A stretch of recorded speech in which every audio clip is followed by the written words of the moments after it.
All right. It looks like I have green and green again. Can I just get a thumbs up or yes, I can hear you from someone in the chat?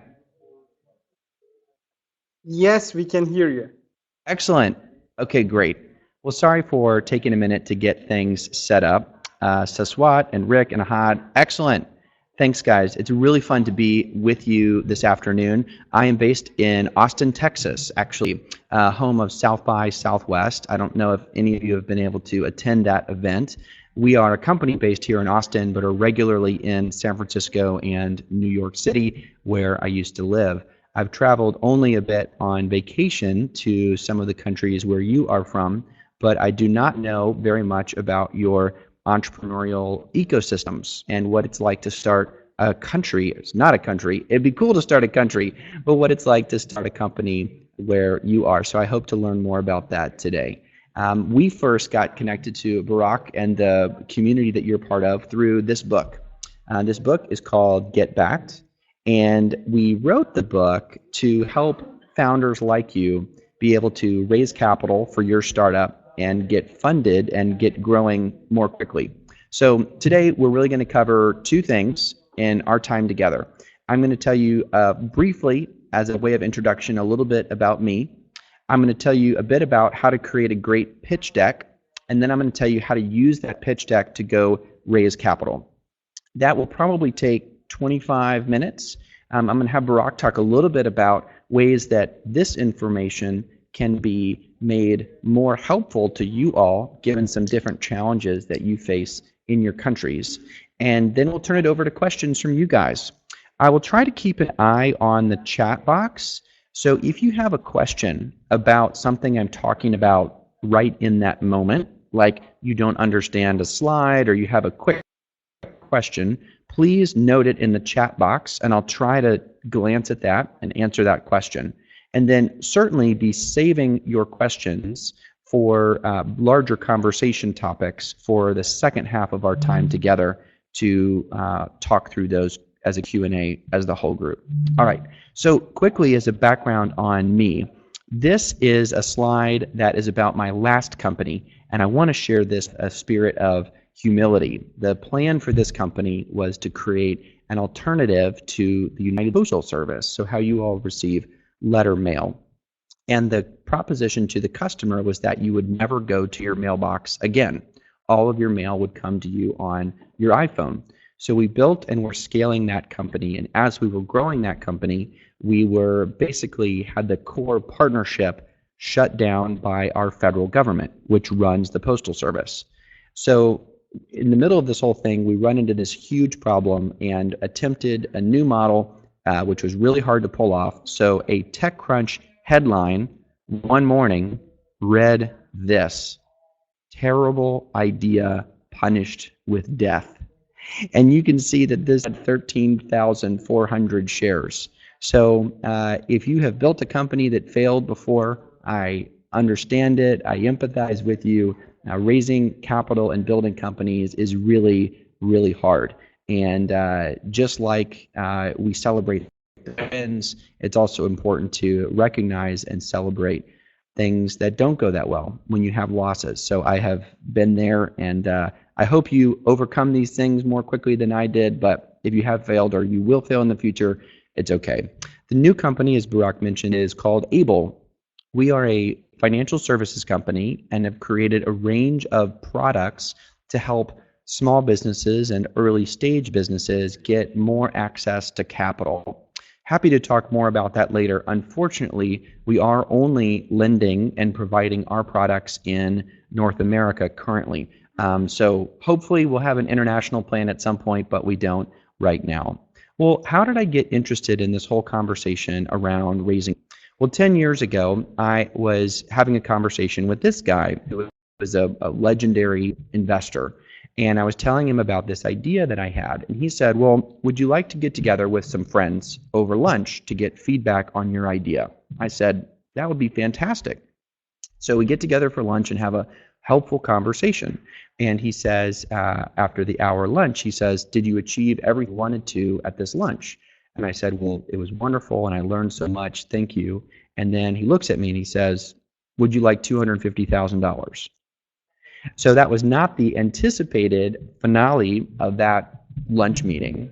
But looking back at it, I realized that what had happened over that lunch was we had built rapport. We had built a relationship by going back and forth. He asked tough questions. I was able to respond to some of those questions. I showed that I didn't know the answers to everything. And by doing that, I built trust with him. And then he said, I want to invest.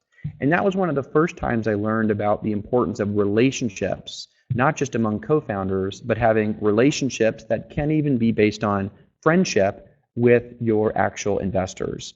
Brock mentioned earlier that I got to work with and then now have as an investor, Peter Thiel, who has built some great companies and was an investor in Facebook.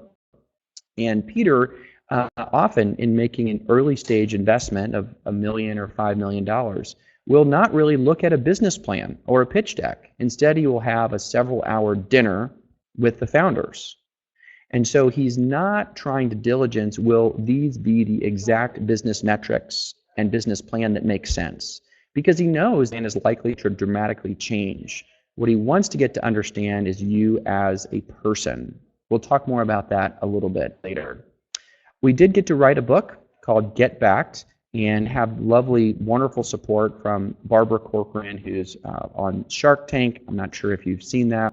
But we'll make these materials available to you all later as well. But if you send an email to this email address, extra@getbacked.com, that will send you an email back with links to a range of free resources that we created for you, including some PDF, Keynote, and PowerPoint templates about creating decks, as well as some basic Excel models for your first financial models. Many of you may be way more advanced than what we have in there, but we wanted to just make that available. So if you send an email to extra@getbacked.com, then you'll get that email back with the materials in it. And I'll just put that extra at. I think I spelled that right.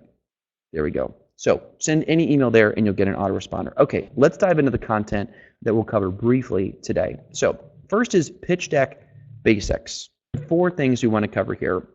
Point number 1 is that design matters, especially if you're building a B2C good or service where you're trying to make an argument that you'll have a delightful brand experience for your customers. If you are actually authentic in that statement, you'll bring that same brand and design into how you tell the story of your business. So if you are a consumer app company and you say, we're going to have the most beautiful user interface and experience that it'll be like the next Instagram or the next, what's a beautiful app? I don't know, Box or something. And then the first slide that you post is this slide, which I hope you're smiling. This is a terrible slide. I hope you don't have slides like this. This slide is about an early state of the market slide from a company raising money for an enterprise mobile app. And this slide is bad for many reasons. There's dramatically too much content on it. The colors are bad. They didn't observe any margins. It is a slide that when most investors look at the slide, they would immediately, their eyes would glaze over and they would think it's really boring and they would probably not read it. It also would say that anyone who creates this slide is not someone who appreciates brand or design. And so being authentic across how you present your business with how you plan to execute on the good or service is really important. Let's look at a new slide. This is a slide actually from a friend of mine's company. And this one is, in my opinion, a little bit better. It does use a more appropriate color palette. Excuse me, there are some fonts on it that are not just the standard fonts used in a PowerPoint template. A little bit of a design feature of using some indents. There's still a good bit of copy on it. So ways I think they might be able to improve it would be to take out some of the text. When you're trying to communicate a lot of numbers, it can be nice to communicate those visually in the form of a bar chart or a pie chart, just something that is a little communicates the same point without so much copy on it. Now let's go to the next one. Imagine you're a venture capital investor and you're getting hundreds of emails with pitches a day. and then this slide shows up on your desk. So you glance at this slide, and it says mapping the world with robots, and you see this little tiny robot flying up in the corner. I don't know about you, but if I saw this, I'd be really intrigued. What is this about? Mapping the world with robots? I think this is a wonderful slide. This is an opening slide, usually maybe on the cover of the deck, and it uses full bleed photography, so really high quality images that run to the edge of the page. Nice choice of both the font and the color of the font, as well as their logo. So these are three examples of slides to make the overall point that how you design the pitch deck really does matter. And in our Q&A later, I'm happy to run through some more decks, including even my personal deck for my company, Able itself. One thing to note in the book, also you'll get a free chapter called Chapter 2 out of the book, Get Backed, when you send an email to that address. But also in the book, we lay out the full pitch deck of a lot of companies that have raised hundreds of millions of dollars. And so we think, for the most part, we think these guys do a really nice job. This is a neat company called First Opinion, a San Francisco-based company. And so you can see in here just, light use of nice photography, nice colors, etc. Anyway, so this is all listed in this book, and we try to make the decks available. So overall, point number one, design matters for your deck. Number two, the story matters. I was actually at a pitch session yesterday with a guy who stood up, and I was giving him feedback on his pitch. And he stands up and he begins with a pitch of something like this. He says, 96% of hotels in North America do not have snack offices or options in the lobby. Customers would like to have these. They're very expensive for the hotel to set up, and I'm setting out on solving that problem. So he was kind of flat emotionally. He wasn't very animated or excited about it. And more importantly, he presented it as this sort of abstract fact that had really nothing to do with him.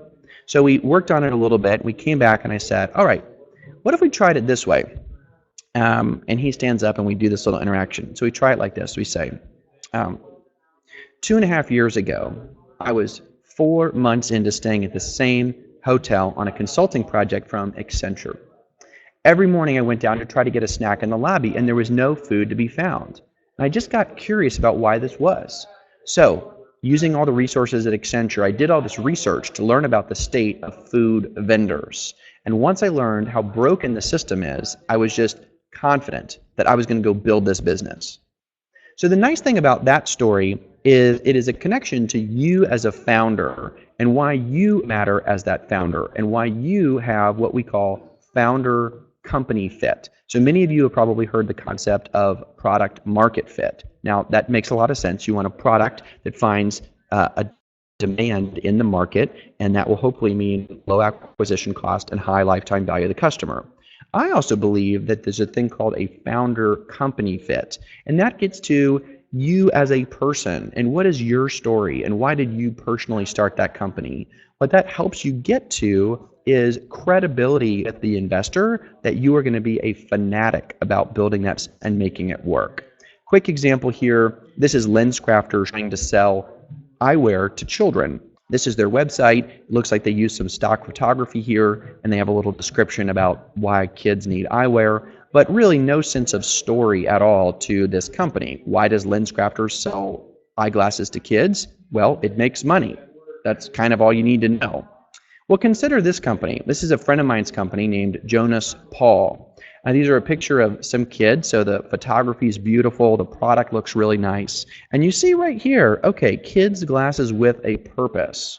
Right up front, it talks about why they do what they do. And then when you go to view, they have a wonderful video explaining why they started this company. It actually turns out that they had a child who had an eye disease. And they set out to look for products, namely eyeglasses for their kid, and learned how bad the industry was. They were great product designers. They before had no interest in eyewear, but had this experience. And so as an investor, you have this sense of like, gosh, what a powerful story. They are so focused on serving this customer who is their own son that I know they're going to be fired up and stick with it to go build a great business. So how does your own personal story fit into the broader narrative you're telling? Last, a kind of a practical point here on the core slides. I imagine many of you have studied a lot of this. We, through examining over 100 pitch decks that all were successful in raising capital, backed out what these are our kind of master set of 10 slides. A lot of decks may have 12 or even 15 slides, and that can be okay. It's really important to cover all of these topics somewhere in your slides. A quick example of these are actually in my co-author's slide deck. This is for his company, Treehouse, and this is what I do want to flag here is this is what we call the reading deck. So you'll notice, I think, a great use of color, typography. You have some mixture of, this is a matrix showing different logos to help people understand the market easily. You have a 3D image rendering to help people get a concept of, wow, why is green building actually important? So nice use of mixing things up here. On this, you see investments highlight as a slide. And I'll note here, this is a lot of copy. And so this is an example of what we call the reading deck. And so I begin all my decks actually in Microsoft Excel. I start by listing out the core slides in column A. In column B, I add kind of the detail that I want to have for each slide. And then column C is basically my task list to show what things I need to go do to produce that information. So on a market overview slide, you could say something like the data points you want to make are bar chart with total addressable market. Then your action item would be, I need to go actually get this data in an updated and valid way. So I begin by designing it in Excel, then I move into laying it out in Keynote. If you have the option to use Keynote, out of the gates, Keynote begins with a more elegant and modular design that's easier to edit versus PowerPoint. And then you begin by building that deck. Now, the two versions of the deck we call are the presentation deck and the reading deck.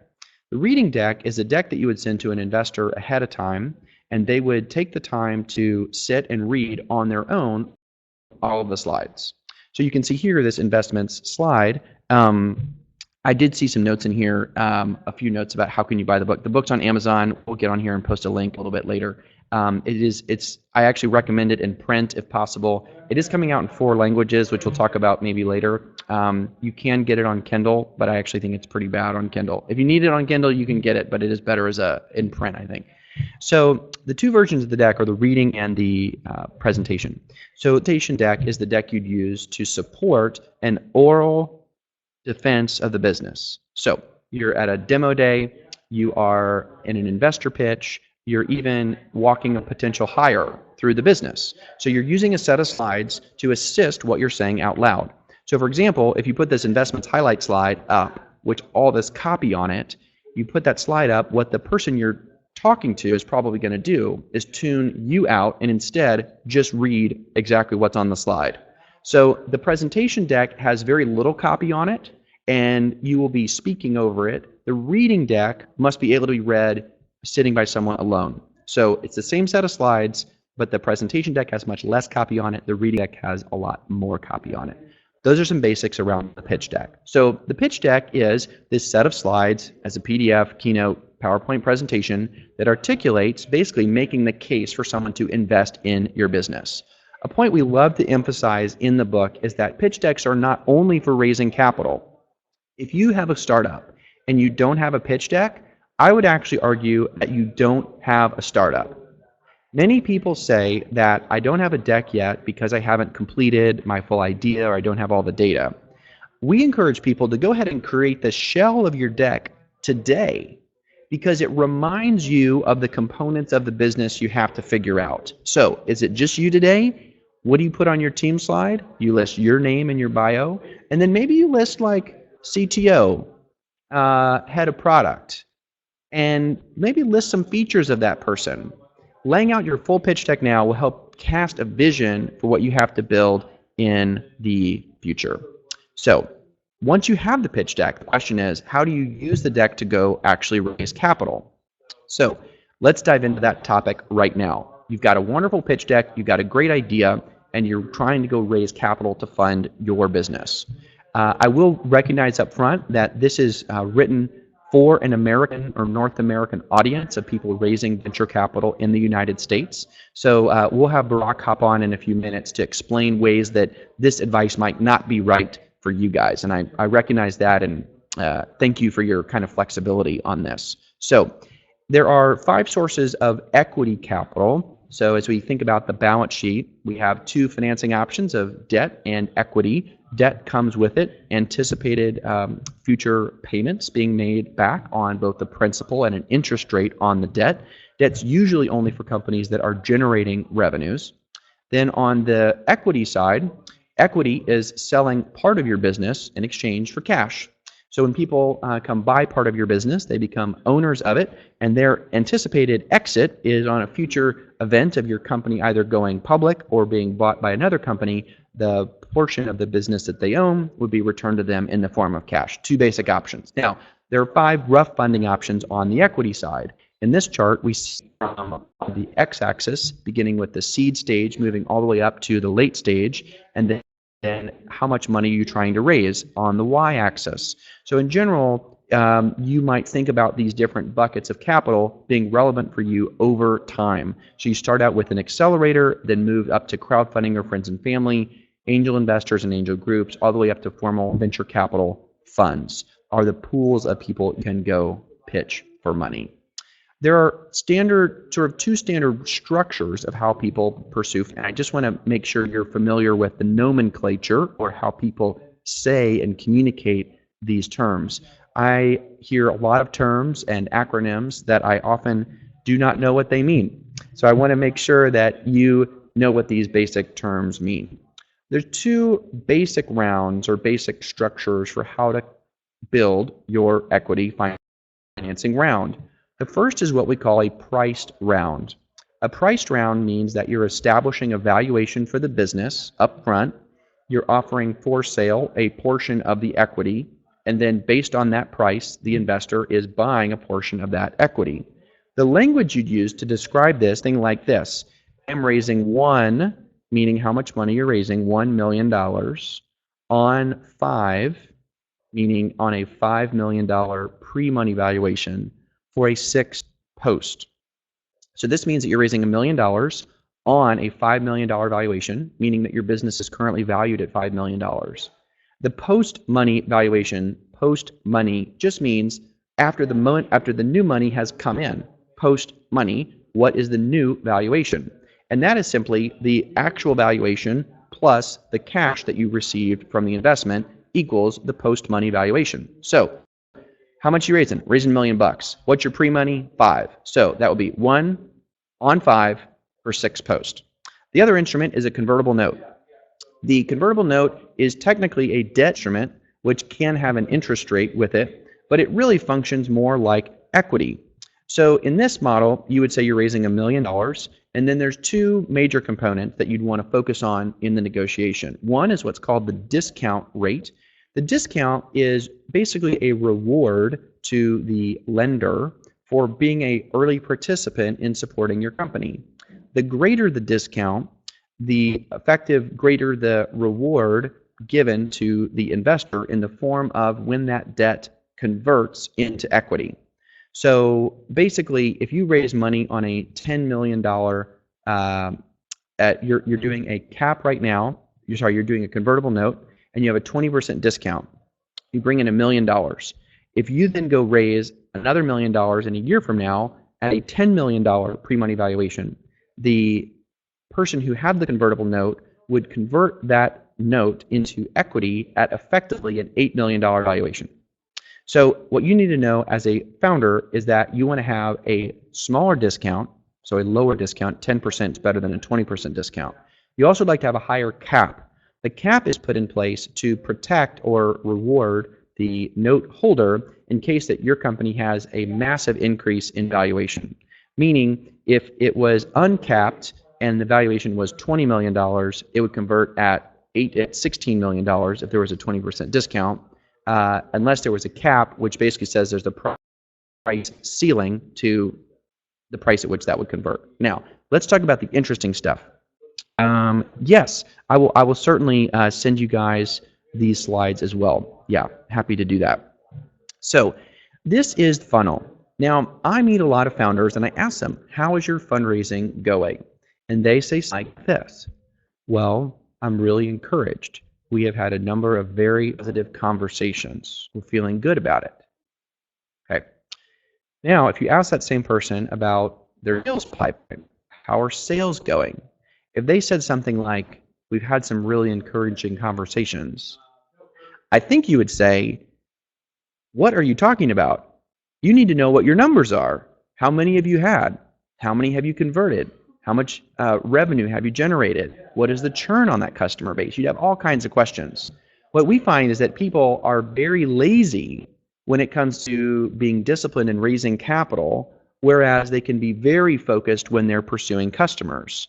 But yet both are really the same process. So this is a funnel, just like you'd have on a sales funnel. You have to identify investors to be at the top of the funnel. So who are you targeting? You've got to find a way to go pitch them. So you need to get meetings with them to have the chance to explain your business. Then you need to generate momentum to get a few people to commit to get the round done, and then you need to close the round. So a few tips on this process now, and then we'll break in about maybe 6 or 7 minutes for Q&A and some time with Barak. So targeting. These are very possibly North American focused data sources for you guys, but I think they could possibly still be helpful. So the first question is, who are you going to go pitch to ask for money? There are two tools that I like to use. One is CB Insights, which is for Crunchbase Insights. The other is AngelList. And these are databases of both companies as well as investors, but also importantly, they're also databases of investments, meaning you can say, I live in Dubai and I'm looking for all the companies that raised between $1 million and $5 million in the last 12 months. And it should actually give you an exportable list of all of those companies. So then you see which companies raised money, and then for many of them, you can see who the investors were. So it's important to think about your overall close rate. For our last equity round, we began with a list of over 100 investors that we were going to pitch. We ended up actually pitching 46. We had in-person meetings with about 30.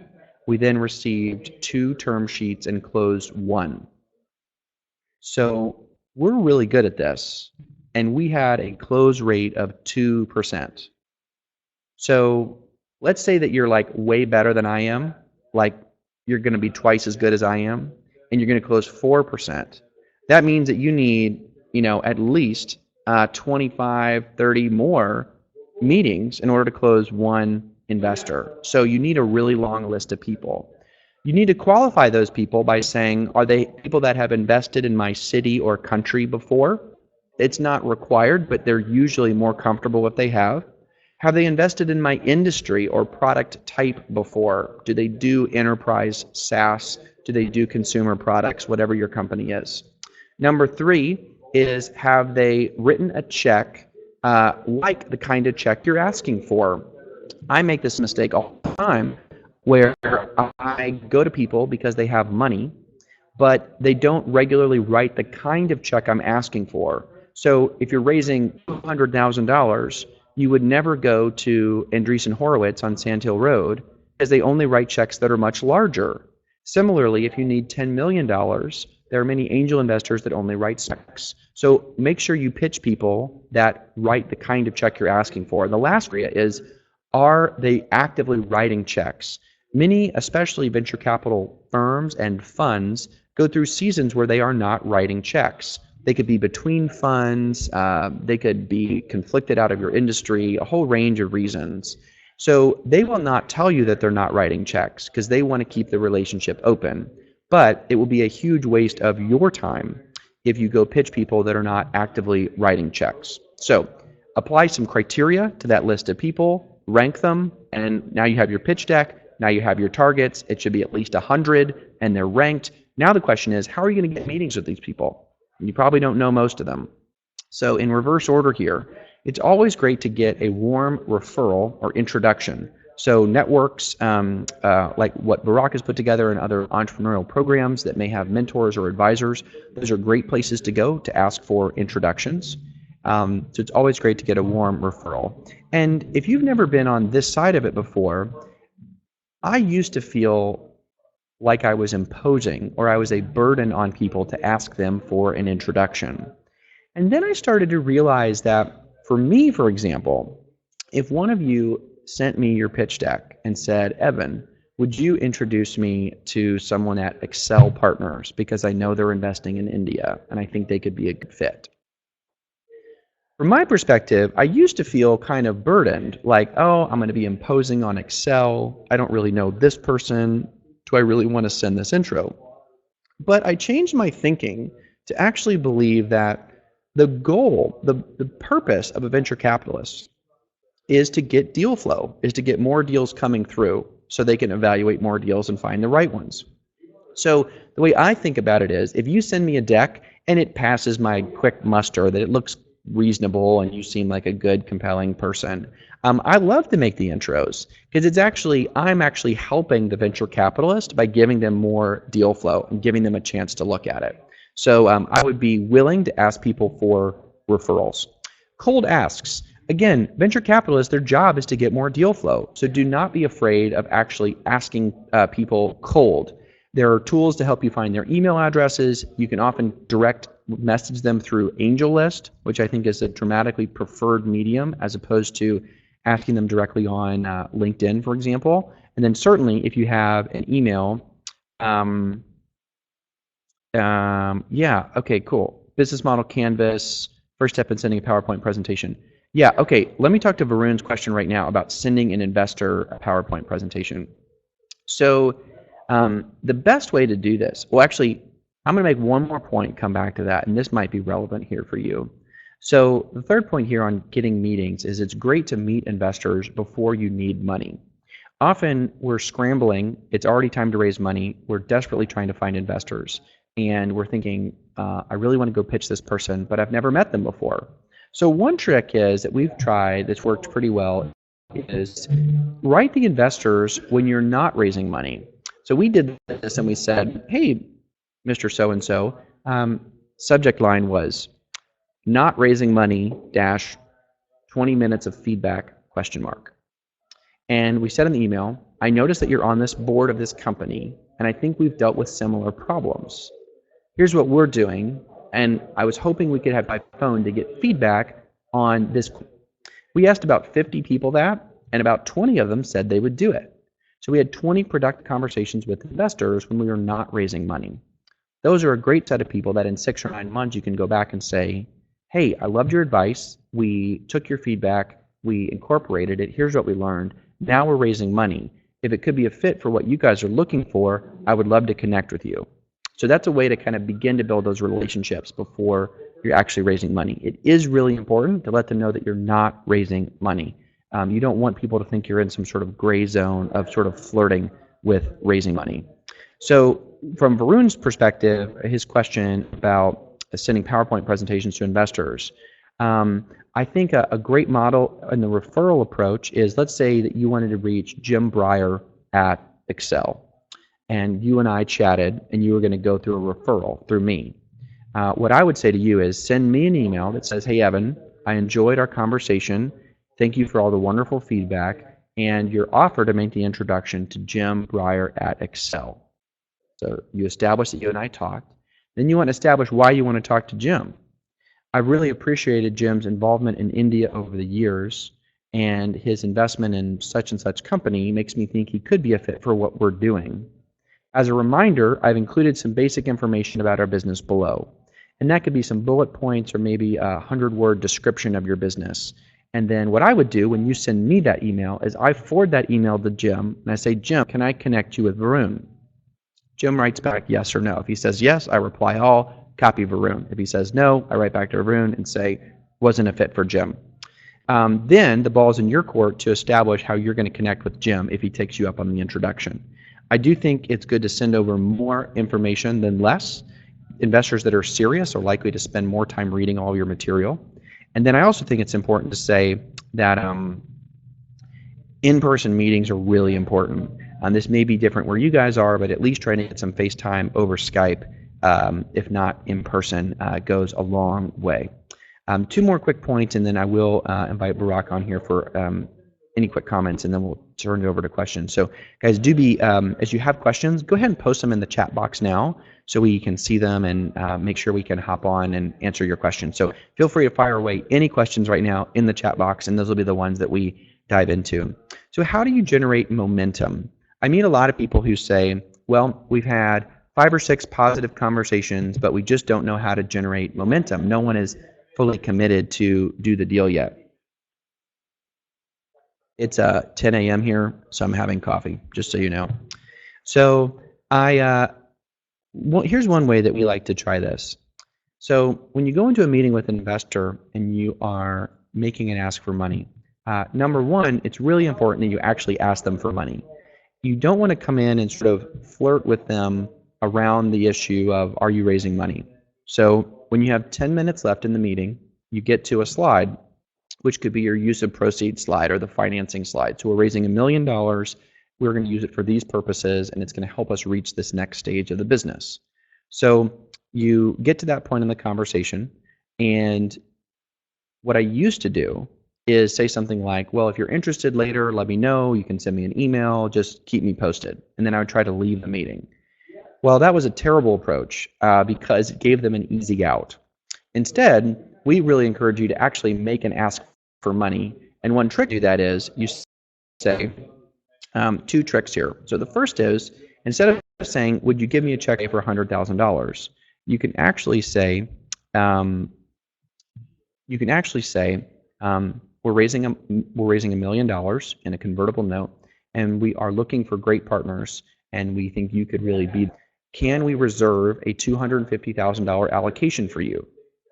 Point number one there is you say, can I reserve an allocation for you? Instead of saying, can I count you in for $200,000? So by this language of saying, can I reserve the allocation for you, it puts them in a position of being more likely to say yes. It also gives you some early momentum to then report in future meetings that you have X amount of money committed. So you say, can we reserve an allocation for you?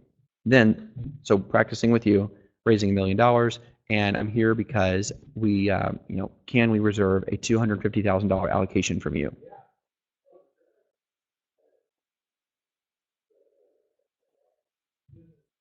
Did you feel how long that sip of coffee was? Okay, that's actually what you do. I wasn't just drinking my coffee. I was, but it made a point. The point is, I literally encourage you to have a glass of water, and after you ask someone for money, to take a long sip of that water glass. This sounds really silly, but what it does is it gets you to stop talking and forces the ball back into their court so that they are forced to give you an answer or an indicator of if they're likely to be in your round. They can either say yes or no, and they can tell you today or in a long time from now. A horrible thing for founders is to get the long no, meaning you go through round after round after round of conversations with investors, and then eventually you get to a no, but it takes a long time to get there. A quick no, a no today in this meeting, is very valuable because it means you can cross them off your list and move on to other people. It's also often the case that yeses are usually very quick. So if you've had 2 or 3 rounds with an investor and they're still not in, they're probably not going to invest. So try to get them to commit to a reserved allocation in that meeting and then take a sip of water.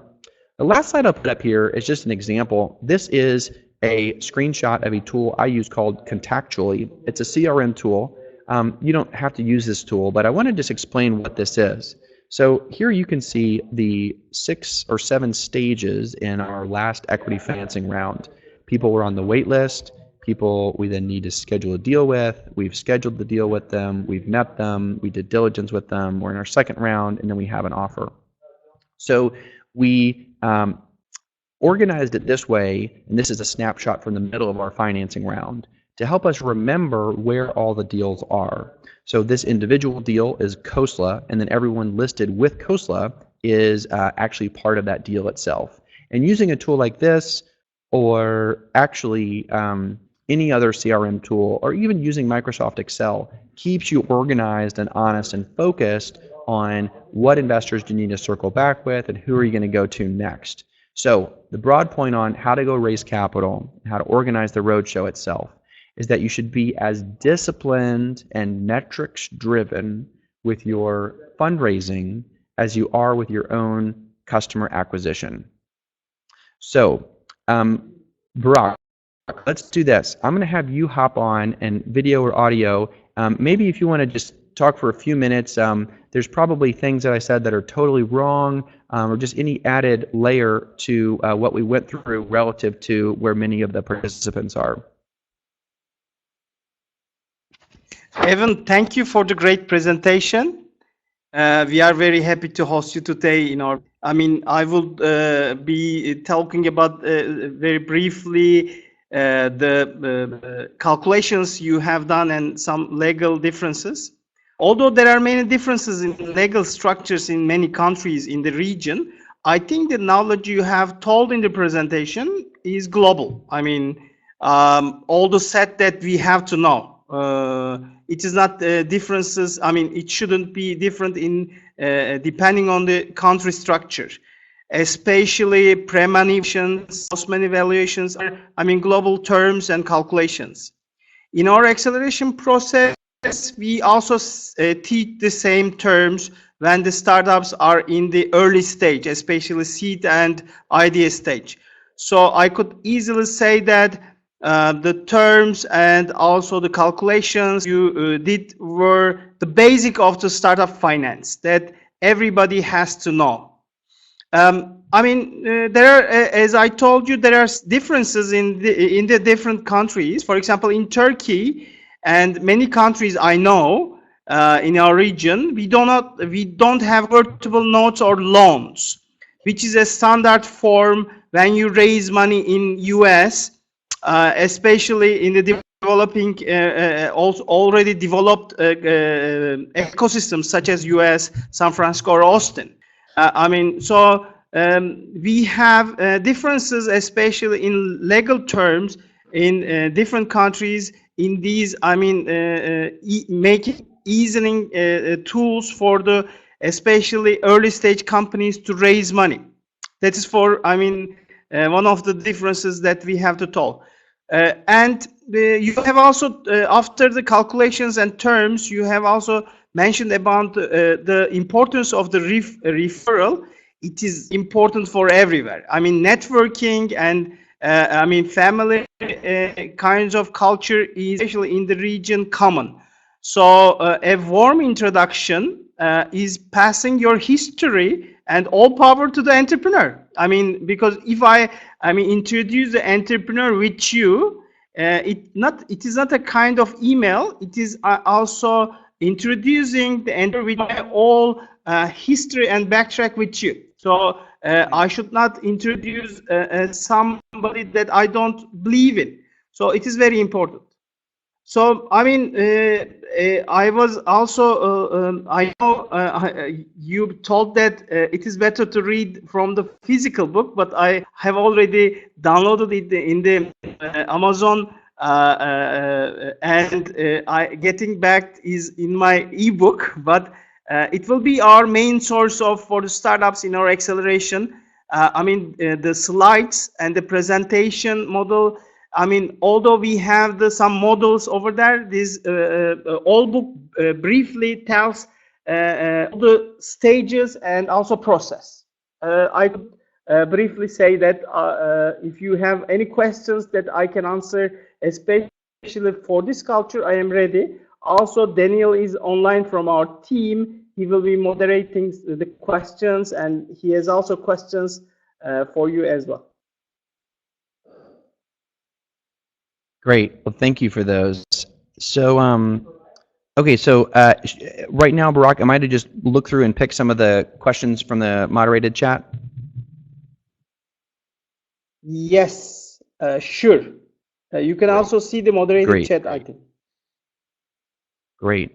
Yeah. Okay. So a few questions in here on questions about, are we recording the session? I think it'll be distributed later. I'll also get you the slides that we went through earlier. So we can certainly get that out to you guys. Okay, so let's see. I saw a question from Rick, which I like. So if you talk to a VC and he does not respond in 2 weeks, should we consider them as not interested, like with companies or venture capital firms like Sequoia and Excel? So for those kinds of companies, those kinds of investment firms, Sequoia, Excel, any of the top 10 top 100, to be honest, big firms on Sand Hill Road, is a road in Palo Alto, south of San Francisco, where many of the big firms are based.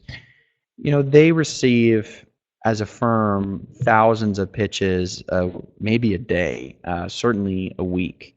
So coming up with a differentiated strategy to get into those offices is really important.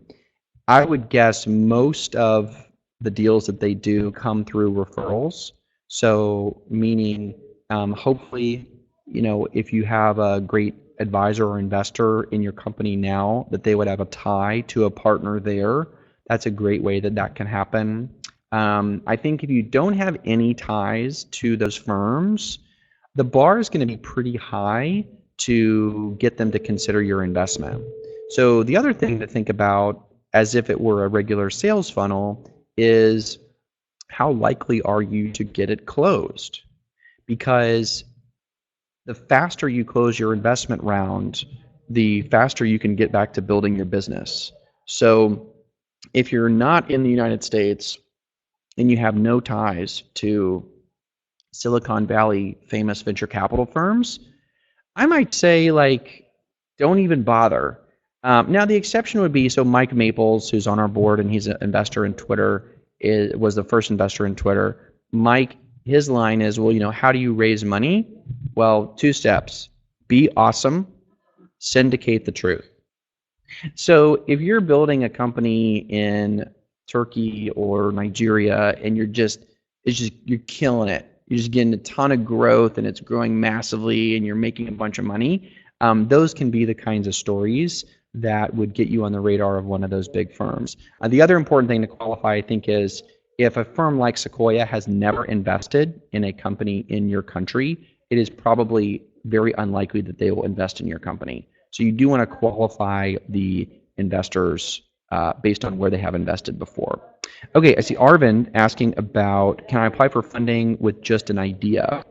So yeah, this gets to a question about how built out does the plan or the vision have to be before you raise money. And it is, it's really there's a big asterisk on this. It kind of depends. So what is an idea? The great fear from investors is that your company will not find product market fit. Product market fit is reflected in a business model where you have a cost of acquisition of the customer, which we call the CAC, that is less than, that is less than some multiple of the lifetime value of the customer. So the basic math here on a subscription SaaS company is, let's say it costs you $100 to acquire the customer, and then you generate $10 per month from that customer in terms of profit. In that model, what would be essential is that you hold on to that customer, retain them for at least 10 months to have lifetime value of the customer that's greater than cost of acquisition. It'd be great if you had some multiple of that. So I share that first to say, try not to get buried in really detailed financial models. For many companies, it is most important to understand the few drivers of your business that are really key to making it profitable. And for many technology companies, it literally is as simple as those 2 metrics. Now they have a few components to them, but cost of acquisition and lifetime value of the customer. So when you say, can I raise money with just an idea? Well, if it's literally only the idea itself, you probably cannot raise money. But you could spend a week and actually collect a lot of really interesting data about your idea. Let's pick a stupid example. All right, let's say that this is my idea. My idea is actually a full bottom to top of the cup cardboard sleeve for coffee cups. And my idea was I used to just put the simple half cup one on. I regularly got burned or it was hard to open. And I just said, this is my idea, is this piece of a coffee cup like this. Okay, well, I went to someone, tries to raise money and said, here's my idea. And they're like, well, how much money are you going to make? Do people want to buy it? How are you going to sell it? You have no idea. So that will certainly not raise money. But there'd be some pretty simple ways to go collect a lot of information about this. One trick on this is there's a really great resource. In fact, I'm going to find this and post it in This is such a good resource. I have to share it with you guys. Okay, this is called the Design Thinking Bootleg Bootcamp from Stanford. And that's this PDF file, which I love. And it's an introduction to design thinking and includes a lot of quick ways to prototype and get feedback on an idea.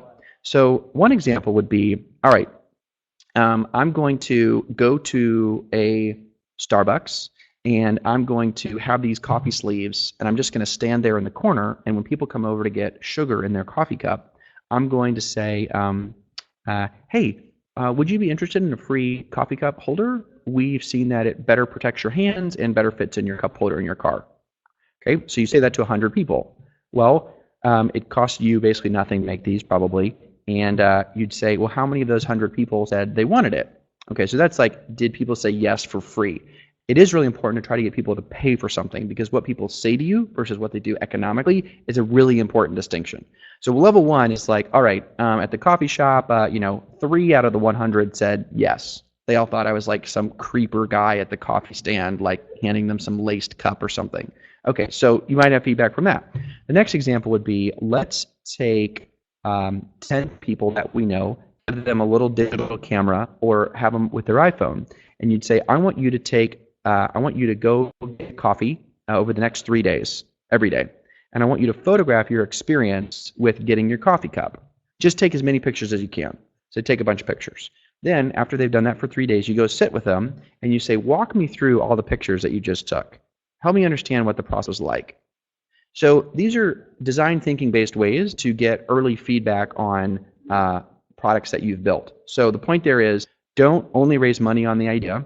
Have an idea, have it built out, but we all need to be just insanely focused on finding that product market fit, which is a lot about, have I really understood what the customer needs, and is the customer willing to pay me money for the thing that I've built? There's a great chapter 3 in a book called The 4 Steps to the Epiphany, and I don't know if you guys use that in your, I'll just post a link of it here. 4 Step, it's on Amazon. I think you can only get it in paperback. I think it's not even on Kindle, but it is a really great book. Chapter 3 is on customer discovery, and it really gets to this process that even before or after you raise money are great ways to be disciplined about raising capital. Okay, let's see other questions. Brock, do you see any that you really want me to hop on? There's some good ones in here. I Okay, mean, how you could about, select the good go ahead. ones. Okay.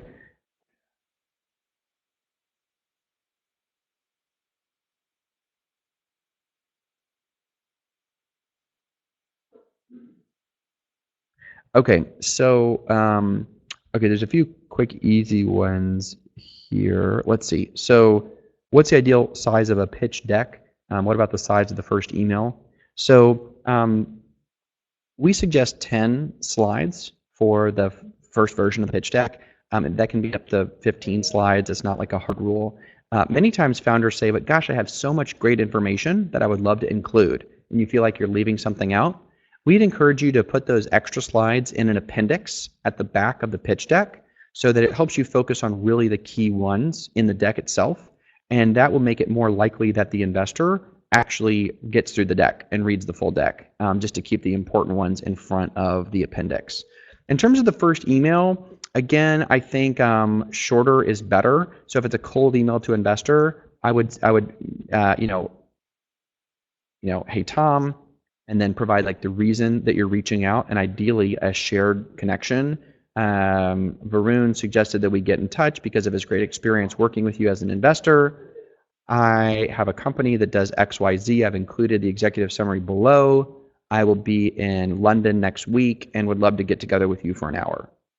So keeping that email pretty tight and dropping the basic information on your company, but sort of below your email signature. Keep that information at the bottom. Okay, is it possible not to present any financials at the seed stage? Who can know the truth at the seed stage, says Aiden. Yeah, great question. So I think for many seed and even Series A startups, the financials slide and the conversations around the financials are less about what the financials actually are and a lot more about how you think about the financials and to demonstrate if you understand the key drivers of the business itself. So I think you need to have a financial model built. The investor probably knows that it is not true. You're lying, but that it's not substantiated because it's not based on historicals. And like we were mentioning before, really understanding what your key drivers are really important. So the core components beyond just cost of acquisition, lifetime value. So cost of acquisition would speak to what are your channels of acquisition, how much money do you have to spend on those channels, both in hard costs, if you're, for example, buying Google ads, or if you're paying staff people to be on a sales team or run marketing itself. On the lifetime value of the customer side, the few variables you should really understand are, so top line revenue. So what's the price they're paying? How frequently do they pay that price? Do you sell multiple products? So how much revenue are you generating on the transactions? Some rough notion of the cost. So specifically if you're making a physical good, you think about your margin. So you sell the dollar for a cup and a cup costs you 30 cents. So you have 70 cents falling to the bottom. So having some sort of sense of like how much does it cost you to generate each marginal unit. And then especially with respect to LTV, you have to think about the churn or the total number of times that the customer will purchase with you. So churn reflects the business model of it being a subscription service. So if it's $10 a month, it's really important to keep customers for as many months as possible because they're repeating that transaction every month. If you're a one-time purchase model, then you want to think about how frequently they might purchase. So they might purchase, 100 cups for the year or something. So I do think showing that you understand how the financials work and that you're focused on really the right important ones. And it's okay not to have really complex models presented.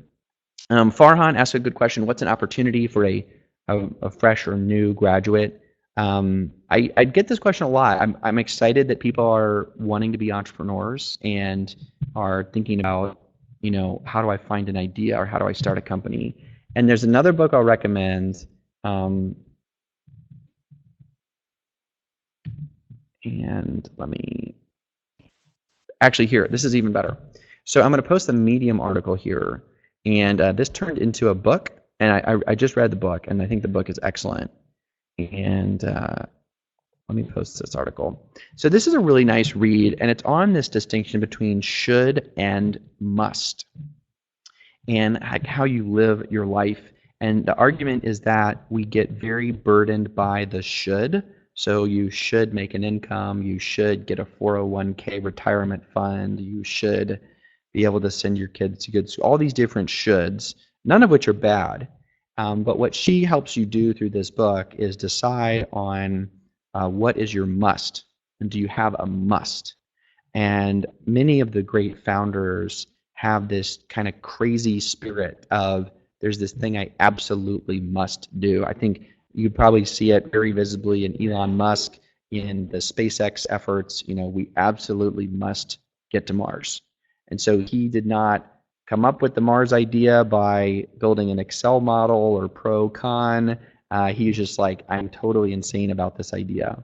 There's some exercises, I think, in that article that can help you get to, do you have a must?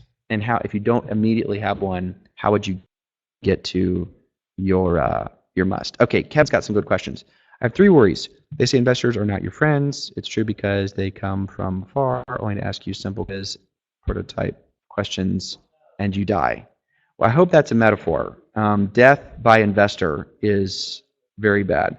But okay, let's do it. They say banks do not buy ideas, but they give loans. How to choose a mentor. I do not support the way you are assigned a mentor, and you should choose. Okay, cool. Okay, I think, yes, a few good questions in there, Kevin. So they say investors are not your friends. What we try to argue in the book is that the kinds of investors that you want to have are people that you can likely build rapport with and even close investment from once you build a relationship with them. Now, friendship translates probably in different ways. I'm not sure you'll be best friends. I'm not sure that you'll go out and play soccer together. But the idea is to just connect with that person on a more personal level about what they're excited about what you find really hard about running your business, and that when you have that personal rapport, you're not only more likely to get the investment, you're actually more likely to have a good working relationship with them once they have invested in you. I heard recently one litmus for how to pick investors was they said something like, what you should do is you should ask this question. If something bad happens at your company, is your first reaction to pick up the phone and call that investor and explain what happened and get their feedback? Or is your reaction, I really need to put together a good story about what happened so I can sort of explain it to the investor? And you really want the kinds of people in the former category, investors that are going to be people that you can be honest with about what's really hard, and you can ask them specifically for help. Now, in your questions here,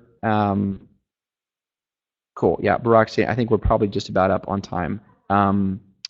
So there are investors out there that are bad actors. It is important to diligence those investors, so you can ask for referrals from other people. You can ask them. It's very fair to say, tell me about other questions or other investors or companies that you've invested in. Cool, thanks. So it is important to have some diligence on those investors, so that does make a lot of sense. I think we're probably up on time. I just want to share, I want to share one more thing with you guys. Peter Thiel has a really great book. I think audio's on. Peter Thiel has a really great, I'm getting this reverb, hopefully you can still hear me. Peter Thiel has a really great book called 0 to 1. And he makes a really interesting argument in the book. And he says that there are two kinds of optimists in the world. There are indefinite optimists, and an indefinite optimist is someone that believes the world will get better, but they're not exactly sure how. So they just spend time with people who are trying to make the world better. Then there are definite optimists. And definite optimists are people that believe that the world will get better, but they have a specific plan for how to make it better. And those people, generally, we call entrepreneurs. So I'm excited that you guys from men and women from all over the world, literally, are in the definite optimist camp.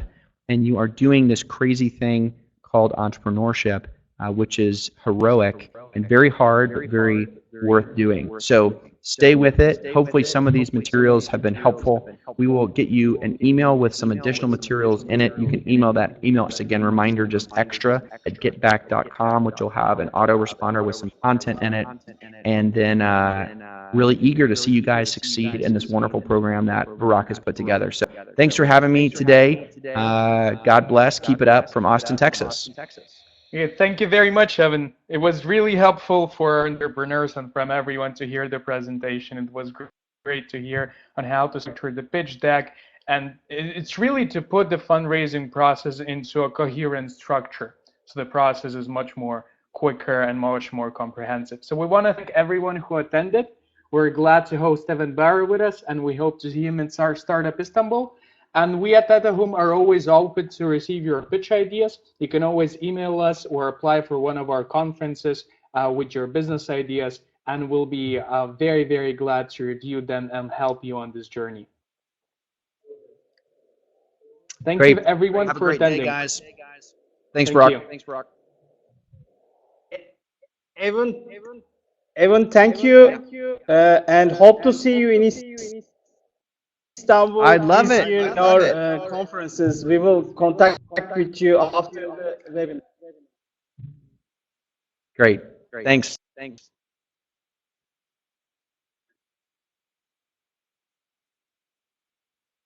Bye-bye. Before we leave the webinar, we will be very happy to announce, on 6th October this year, we are organizing Startup Istanbul event. So all of the participants in our webinar is invited. So if you wanted to attend to the our conference, please please email us. We will be happy to answer your questions. And Startup Istanbul will be on 6th and 10th of October this year in Istanbul. Hope to see you all in Turkey.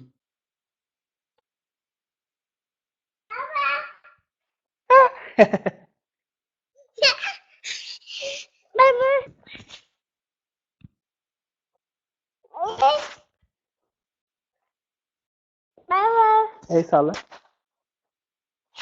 Bay bay yap.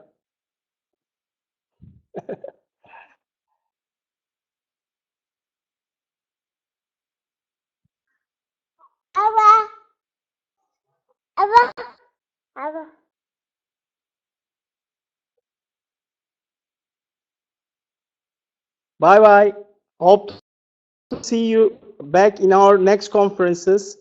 And also please send email about the topics that you wanted to see on our webinars. We will be very happy to invite the speakers from US, Europe, everywhere from the world. So good evening from the Istanbul. Bye bye.